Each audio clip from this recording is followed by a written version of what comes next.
On the 3rd of May, 1940, in a narrow Norwegian fjord, a German aircraft circled low over a battered British fishing trawler and flashed a signal by lamp: steer east, back into captivity, or be sunk.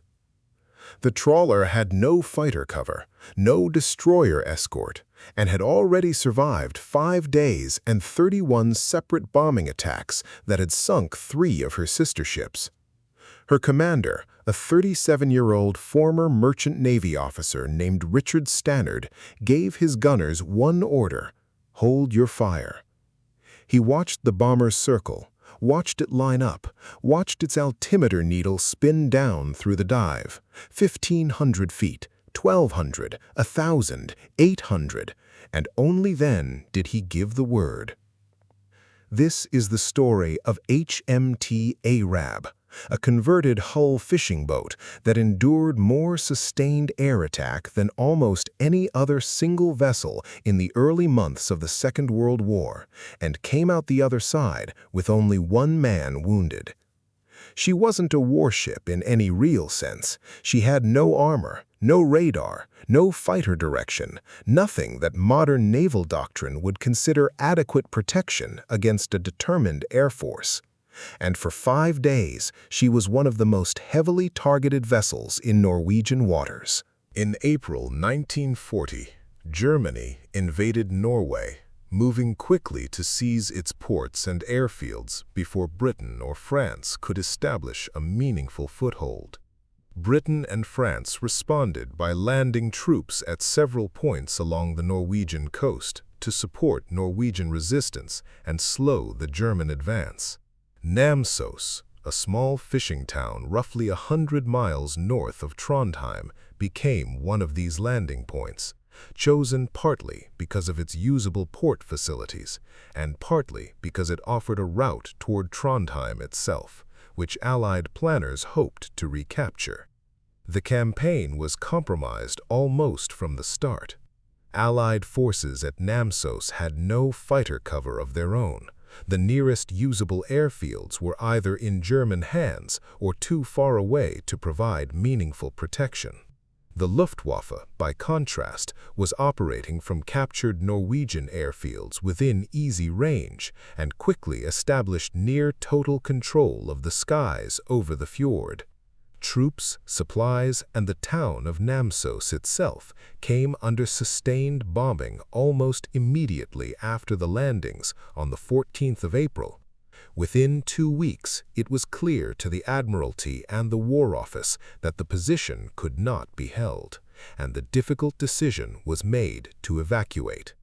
An evacuation under those conditions depended on 2 things working together: ships capable of moving in and out of the fjord despite the bombing, and functioning jetties and small craft to actually move troops from shore to transport ships waiting further out. Both of those requirements were, by late April, under direct and repeated attack.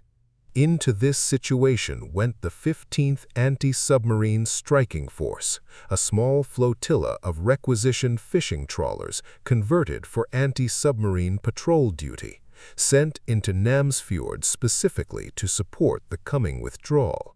Among them was HMT Arab, a 531-ton trawler out of Hull, under the command of Lieutenant Richard Stannard of the Royal Naval Reserve. For 5 days, from the 28th of April to the 2nd of May, Arab and her sister trawlers held their positions in the fjord, while German aircraft, almost entirely unopposed from the air, worked systematically to destroy everything that could support the evacuation: ships, jetties, and the men trying to hold the position together. To understand how unlikely Arab survival looked on paper, you have to understand what the Royal Naval Patrol Service actually was. It was not, by any reasonable naval standard, a frontline fighting force. The RNPS operated converted civilian trawlers and drifters, crewed largely by working fishermen who had signed on with the Royal Naval Reserve, supplemented by a smaller number of professional naval officers like Stannard. Within the wider Royal Navy, the service had picked up nicknames that were only half affectionate. Harry Tate's Navy, after a music hall comedian known for shambolic performances, and Churchill's Pirates.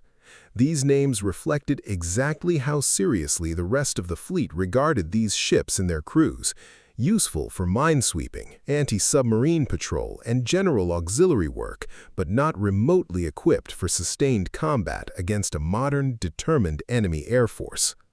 The trawlers themselves reinforced that impression. A typical RNPS vessel like Arab carried a single 12-pounder gun for surface engagements and a small number of Lewis machine guns for close-range defense, weapons designed to deter a surfaced U-boat or an opportunistic raider, not to survive concentrated dive bombing from aircraft purpose-built for exactly that kind of attack. These were slow ships, built originally to drag fishing nets through the North Sea at a fraction of the speed of a proper warship, with no armor plating of any kind protecting their hulls or crews. At Namsfjord, the gap between what these ships were built for and what they were now being asked to survive was exposed almost immediately and brutally. 3 of Arab's sister trawlers from the same anti-submarine flotilla, Aston Villa, Gaul, and St. Goran, were sunk by German bombing during the same operation in the same stretch of water, facing the same aircraft. Naval planning of the period simply did not anticipate that small, unarmored auxiliary vessels with minimal anti-aircraft capability would survive sustained attack from modern dive bombers, let alone actively fight one off and bring it down. A converted fishing boat successfully defending itself against the Luftwaffe wasn't a tactic that existed in any manual. It was something closer to improvisation under conditions nobody had planned for. What ultimately made trawlers like Arab more survivable than their paper specifications suggested wasn't sophisticated naval engineering. If anything, it was closer to the opposite. A kind of accidental toughness that came from being built for an entirely different but equally brutal environment. These ships had been designed and constructed for the North Sea fishing trade, an industry that required vessels able to take a genuine physical beating from winter storms, pack ice, and heavy following seas over years, sometimes decades, of continuous commercial service. That inherent structural robustness in the hull, combined with a shallow draft and a tight turning radius originally meant for working close to shoals, other boats, and harbor walls, gave trawlers like Arab a kind of survivability and maneuverability inside a narrow, twisting fjord that larger, more conventionally armored warships simply didn't have in the same way. Just as important as the hull itself was what the Admiralty had added on top of it once these ships were requisitioned.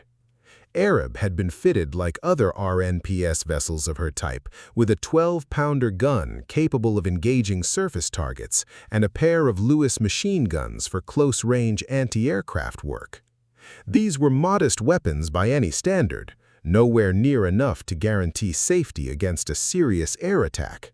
But they were enough to make any low-level bombing or strafing run a genuine risk for the attacking aircrew, rather than the completely unopposed pass it would otherwise have been. A German pilot diving on an unarmed trawler faced no danger at all. A German pilot diving on Arab had to fly through a wall of tracer to get his bombs on target. And then there was the crew itself. Merchant seamen and working fishermen, many of them with years of experience handling small boats under genuinely dangerous conditions long before the war began, brought something to Namsfjord that no amount of naval architecture alone could provide: the ability to improvise, adapt, and keep working under pressure with whatever limited resources happened to be at hand. That showed itself directly in how Stannard responded when German bombing set fire to tons of stored ammunition and hand grenades on the Namsos wharf, with no shore-based water supply available to fight the blaze. Rather than pull back to safety, he drove Arab's bow directly against the burning jetty and held her there, sending all but 2 of his crew clear before spending 2 hours fighting the fire himself with hand hoses run out from the forecastle. He didn't manage to extinguish the fire completely. Eventually, the attempt had to be abandoned as hopeless, but he saved enough of the jetty structure to keep it usable, a difference that mattered enormously days later when troops needed a functioning point to load from under fire during the actual evacuation.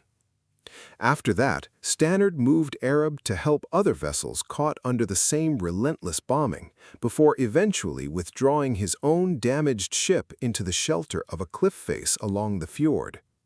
There, he landed his own crew, along with survivors from 2 other trawlers that had been sunk or disabled, and established an improvised armed camp ashore, standing anti-aircraft watch by day against the aircraft that kept coming, and anti-submarine watch by night, with whatever weapons, ammunition, and exhausted men he had left.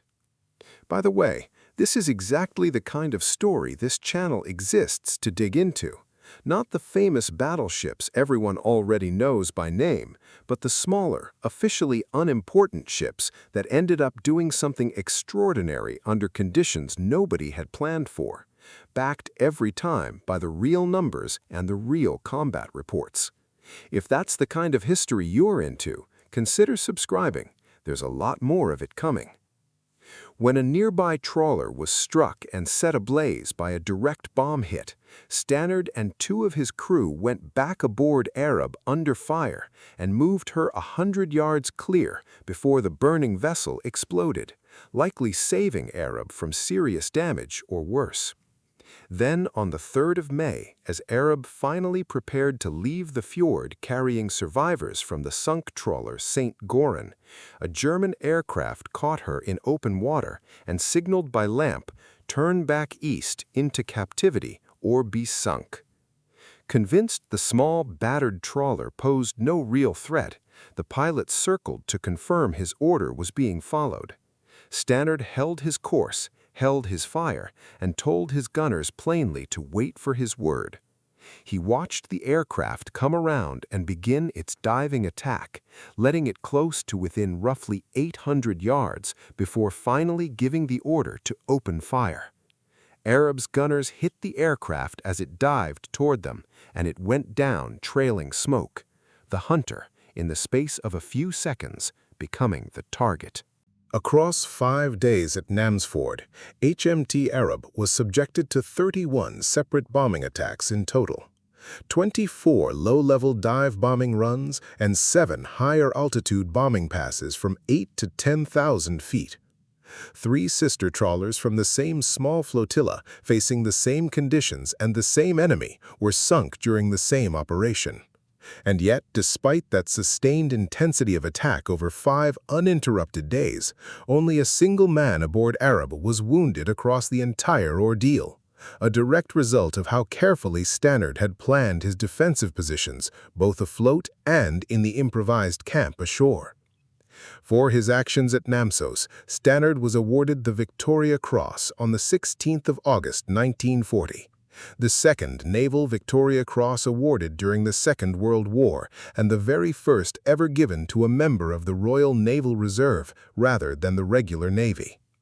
His second-in-command, Sub-Lieutenant Ernest Lees of the Royal Australian Naval Volunteer Reserve, received the Distinguished Service Cross for the same action. Other crew members were mentioned in dispatches, and Arab's second-hand, David Spindler, was awarded the Conspicuous Gallantry Medal. The official London Gazette citation praised what it called Stannard's outstanding valor and signal devotion to duty, language the Admiralty rarely used so freely and almost never for the crew of a converted fishing trawler. The Namsos campaign itself ended in withdrawal. Allied forces evacuated by early June 1940, and Norway fell fully under German occupation for the remainder of the war, a strategic defeat by any conventional measure. But the conduct of vessels like Arab at Namsfjord accomplished something the campaign's overall failure couldn't undo. It forced a genuine reassessment inside the Royal Navy itself of what the half-mocked Royal Naval Patrol Service was actually capable of when placed under real, sustained pressure. Men who had been fishermen a year earlier had just outlasted a determined air campaign that had already sunk 3 of their sister ships, and done it while actively saving lives and equipment rather than simply surviving. Stannard himself went on to a distinguished career for the rest of the war. He commanded a series of destroyers, eventually earning the Distinguished Service Order while captain of HMS Vimy, whose crew helped sink the German submarine U-93 in February 1943. HMT Arab herself survived the war that had so nearly ended her at Namsfjord.